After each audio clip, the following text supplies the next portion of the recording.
The sentence that I would like to propose today is Jane apenas puede respirar de lo cansada que está. A lo mejor ha estado haciendo footing. The way I suggest translating this into English is Jane is out of breath. Well, she might have been jogging. Let's break this down. First part, Jane is out of breath. Yes, we could say she can hardly breathe instead. However, out of breath is a very idiomatic expression. It conveys not only the physical state of being unable to breathe, but also the implied effort or activity that caused it. It suggests that Jane has exerted herself to the point where she is struggling to catch her breath. Second part, using modal verbs. In the second part of the sentence, instead of using adverbs like maybe, perhaps, or probably, I encourage the use of modal verbs to express possibility or deduction. This approach helps students naturally incorporate modal verbs into their speech or writing. For example, she might have been jogging expresses a deduction based on the evidence. She is out of breath. Modal verbs like might, must, or could are perfect for conveying this sense of possibility or probability. Over time, with practice, students begin to default to modal verbs like might or must instead of relying on adverbs to indicate uncertainty or probability. The concept of prospection and retrospection.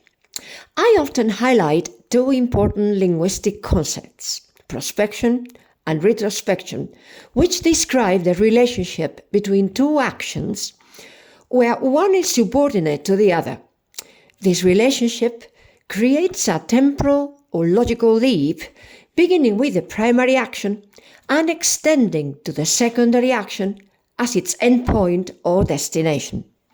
Prospection involves anticipating what comes next, a leap forward in time or thought. Retrospection looks back at what has already happened.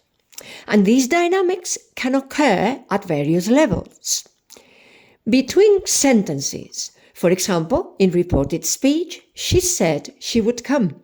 Here, would come reflects a prospective relationship to the verb said, because it anticipates a future action relative to the past. So we express prospection in the past by using the conditional would. In contrast, for retrospection in the past, we use the past perfect. For instance, in reported speech, she said she had come. Here, had come reflects a retrospective relationship to the verb said, because it refers to an action completed prior to the time of speaking. This looks back at a past event relative to another past event. Prospection and retrospection can also happen within a sentence, between a verb and a complement. It happens when the complement of a verb involves another action and the relationship between the two can be prospective or retrospective, between the action of the verb itself and the action conveyed by the complement. Prospective complements often use the infinitive. For example, she decided to run. Whereas retrospective complements often use the gerund. She regretted running. This pattern is not absolute, of course, but generally holds true. When a verb can take either form, the infinitive tends to indicate prospection, while the gerund reflects retrospection. Prospection and retrospection, the third level at which they might occur, is within the verb phrase. For example, when using a modal verb like might, it can indicate deduction or possibility about different time frames. Prospective deduction, for example, she might go jogging. Retrospective deduction, she might have been jogging. In our sentence, might have been jogging involves a retrospective deduction supported by the perfect aspect have and the progressive aspect been plus gerund plus ing. Aspect in she might have been jogging. That brings us to the idea of aspect in English, particularly the distinction between viewing actions as points or as lines in time.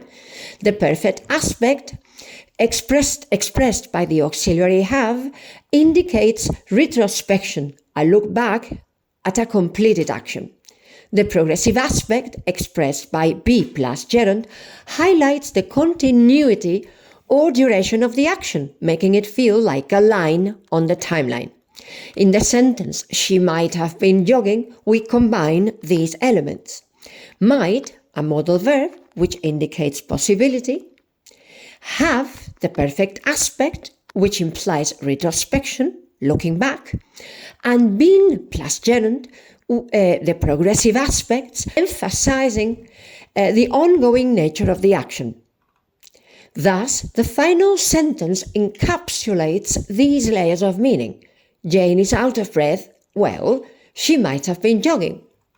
In summary, this sentence offers a rich opportunity to teach idiomatic expressions, modal verbs, and the interplay of prospection, retrospection, and aspect. By understanding these layers, students not only translate, but also gain deeper insights into the nuances of English syntax and meaning.